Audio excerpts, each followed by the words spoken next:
Tanga ka? Jessie, hindi ka pwedeng ma-inlove sa akin. Dahil may kontrata tayo. Oo, tanga ako. Sobrang tanga ko, lalo na to. Dahil para sa'yo, palabas lang ang lahat ng to, kontrata na to. Ano ngayon? Alam mo din, na hindi ka magkakagusto sa akin tulad ng pagkakagusto ko sa'yo. Jessie, pwede ba tigilan mo na yan? Hindi ka pwede ma-inlove sa akin. Huwag kang mag-alala, titigilan ko na to. At nakalimutan ko na yung kahibangan ko to, kaya kalimutan mo na lahat ng mga sinasabi ko ngayon dahil hindi ko na ulitin to. Yan. Yan ang tama. Maayos ka nga.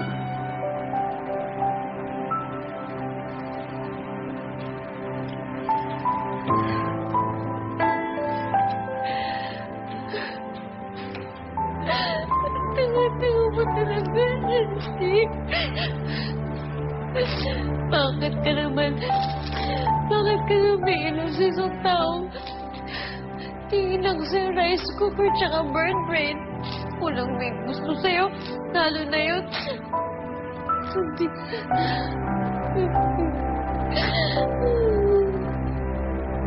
Tanga mo talaga.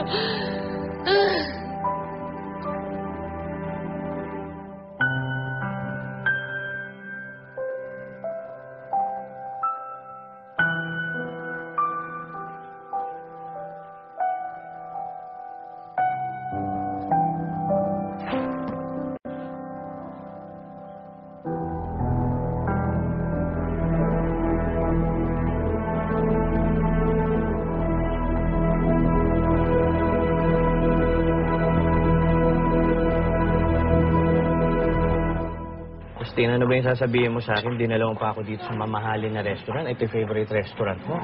Saka nagtataka lang ako hindi mo sinama si Donald, saka to si Jerry, parang bawal. Hindi kaya tayo ang machismis neto? Nagugulo na kasi ako kay Jessie. Hello? Anong bago doon? Dati yung magulo yung babaeng yon. Inamin niya kasi sa akin na may gusto na siya sa akin.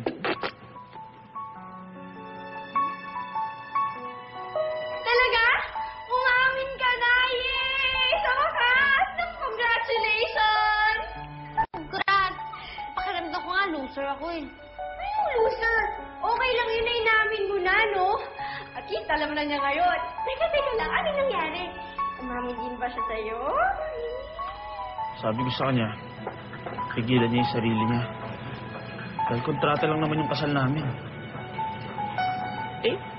Ano namang doon makukontrol mo ba yung feelings ng tao? Naku, Justin, yan na nga ba ang sinasabi ko? Yan na nga ba ang sinasabi kong pagpapanggap na yan? Diyan mauuwi yan eh. So ano sinabi mo? Yun nga, pinaalala ko sa kanya na kontrata lang yung kasal namin. Eh, siraulo pala siya eh. Hoy, huwag mo tawagin siraulo yun. O bakit? Totoo namang siraulo siya, no? Naku, may padrama-drama pa siyang nalalaman, tsaka pa selos-selos. Sasabihin niya, kontrata lang yun? O anong sinabi mo? Kalimutan ko na rin sinabi niya sa akin.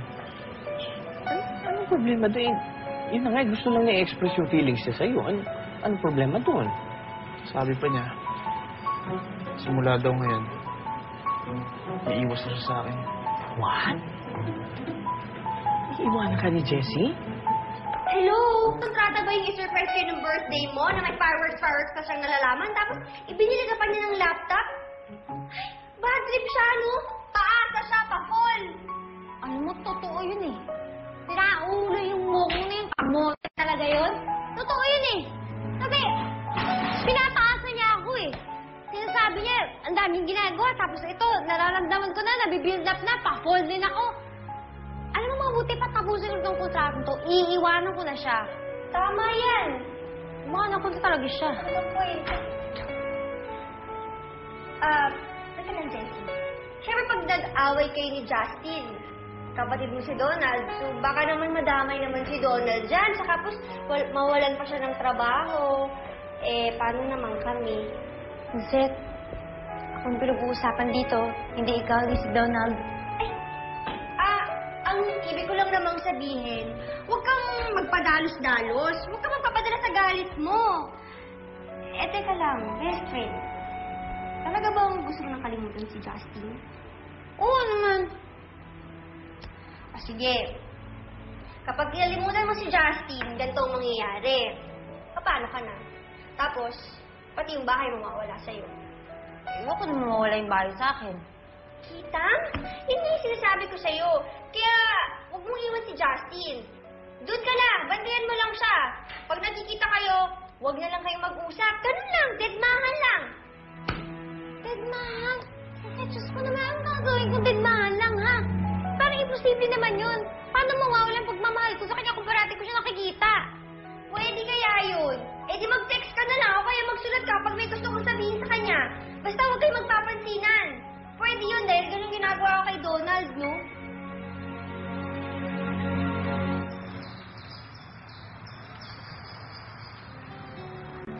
Lasing lang ako pero hindi ako sinungaling. Ibig mong sabihin, Oo.